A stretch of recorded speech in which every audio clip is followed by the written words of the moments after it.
Hidup akan selalu menjadi persamaan dari solusi yang takkan bisa dipecahkan, namun mengandung faktor-faktor tertentu yang diketahui. Dengan sendirian, itu adalah rahasia penemuan besar, dan di mana ide-ide luar biasa bermunculan. Orang yang waras tentu berpikir jernih, namun orang yang berpikir dalam-dalam akan terkesan sedikit lebih gila. Ilmuwan masa kini telah menggantikan matematika dengan berbagai eksperimen, dan mereka berkeliaran melalui persamaan demi persamaan, dan akhirnya membangun struktur yang tidak ada hubungannya dengan kenyataan. Kedamaian hanya datang sebagai bentuk konsekuensi natural dari pencerahan alam semesta serta penggabungan dari pertarungan. Sejatinya, kita masih sangat jauh dari kesadaran akan kebahagiaan yang lebih baik. Memang tidak semua planet punya penghuni, namun ada beberapa dari mereka yang memiliki kehidupan di bawah semua kondisi dan dalam tahap pembangunan. Mayoritas orang telah terserap kontemplasi dari dunia luar, namun mereka tidak menyadari apa yang sebenarnya terjadi dalam diri mereka sama sekali. Sangat mencengangkan jika membayangkan fakta dalam hubungan ini. Sepertinya, Tuhan telah menciptakan planet-planet ini secara elektrik. Insting merupakan suatu hal yang melampaui pengetahuan. Kita memilikinya, tapi masih diragukan. Serat halus tertentu yang memungkinkan kita melihat kebenaran ketika deduksi logis, atau usaha lain dari otak yang disengaja, adalah sia-sia. Karunia kekuatan mental asalnya dari Tuhan, wujud ilahi, dan jika kita memusatkan pikiran kita pada kebenaran itu, kita akan jadi selaras dengan kekuatan besar tersebut. Ibu saya telah mengajar saya untuk mencari semua kebenaran di dalam Alkitab. Kamu mungkin hidup untuk menyaksikan kengerian dari buatan manusia, di luar pemahaman kamu. Saya dipuji sebagai salah satu pekerja paling keras, karena saya telah mencurahkan tenaga saya dari semenjak saya bangun tidur. Ini hanyalah alat baru untuk menempatkan yang lemah pada belas kasihan yang kuat. Tidak ada ampunan dari hukum alam, kemudian kita tertarik pada malapetaka itu dengan cepat dan tak tertahankan. Momen-momen besar, terlahir dari peluang-peluang yang besar. Setiap makhluk hidup adalah mesin yang diarahkan pada roda dunia. Meskipun tampaknya hanya dipengaruhi oleh sekitarnya langsung, lingkup pengaruh eksternal meluas ke jarak tak terbatas.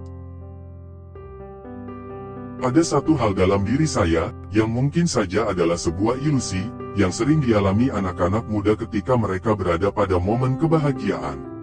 Namun bila saya beruntung dan berhasil menggapai cita-cita saya, maka itu akan mewakili seluruh kebahagiaan umat manusia. Mempraktikkan gagasan kasar seperti yang umumnya dilakukan, bagi saya itu tidak lain hanyalah pemborosan energi, uang, dan waktu. Gagasan mengenai energi atom adalah ilusi, namun gagasan itu masih tetap tertanam kuat dalam pikiran, meskipun saya telah berceramah menentangnya selama 25 tahun, tapi masih saja ada beberapa yang percaya bahwa ide itu bisa diwujudkan. Pengamatan yang kurang hanyalah bentuk ketidaktahuan dan pertanggungjawaban atas banyak gagasan tidak wajar serta ide-ide bodoh yang berlaku. Ketika kecenderungan alami berkembang menjadi keinginan yang dipenuhi oleh gairah, maka dia akan maju menuju tujuannya dengan penuh semangat. Kebajikan dan kegagalan dalam diri kita tidak bisa dipisahkan, ibaratnya paksaan dan masalah. Karena ketika mereka dipisahkan, maka manusia tidak akan ada lagi. Biarkanlah masa depan mengungkapkan kebenaran, serta mengevaluasi berdasarkan pekerjaan dan pencapaiannya. Saat ini adalah mereka untuk masa depan, dan untuk semua yang sudah saya kerjakan dengan sungguh, adalah milik saya pribadi. Dari semua hal yang paling saya sukai adalah buku. Saat ini, saintis lebih berpikir dalam daripada berpikir jelas. Untuk menjadi waras, maka manusia harus berpikir jelas. Tapi bila ingin sedikit agak gila, berpikirlah lebih dalam. Saya tidak peduli mereka bisa mencuri ide saya, yang saya pedulikan adalah bahwa mereka tidak memiliki ide sama sekali. Bila kamu ingin menemukan rahasia besar di balik alam semesta, maka berpikirlah dalam terminologi energi, frekuensi, dan getaran. Bahkan sejak masa kanak-kanak, aku sudah dipersiapkan untuk menjadi para rohaniawan.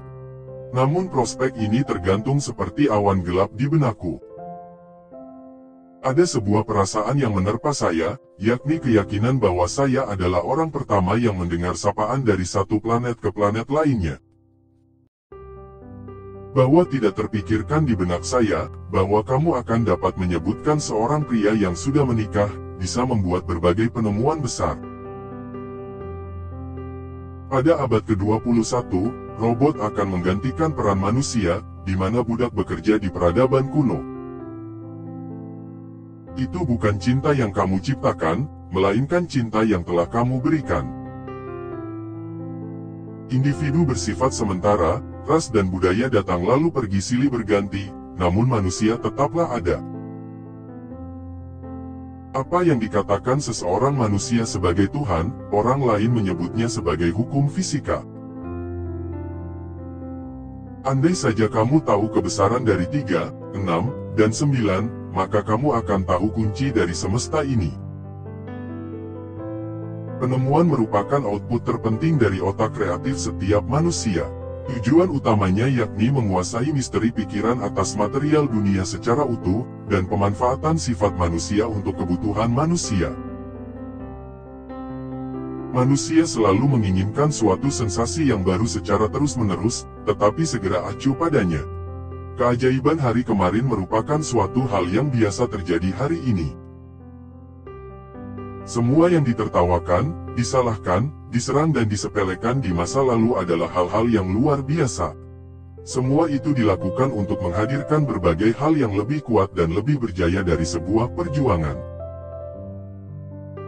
Setiap orang, hendaknya menganggap kalau diri mereka adalah pemberian tak ternilai dari seseorang, yang mereka cintai lebih dari apapun, sebagai suatu seni yang begitu indah.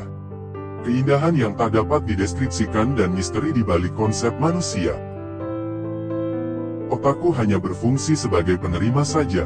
Di semesta ini, terdapat sebuah inti di mana kita bisa mendapatkan pengetahuan, kekuatan dan inspirasi yang luar biasa. Jika seluruh kebencian di hatimu bisa diubah menjadi aliran listrik, maka dia akan menerangi seluruh dunia. Seseorang harus waras untuk berpikir jernih, tetapi ia bisa berpikir dalam-dalam dan menjadi cukup gila. Kebajikan dan kegagalan kita tidak dapat dipisahkan, seperti kekuatan dan materi.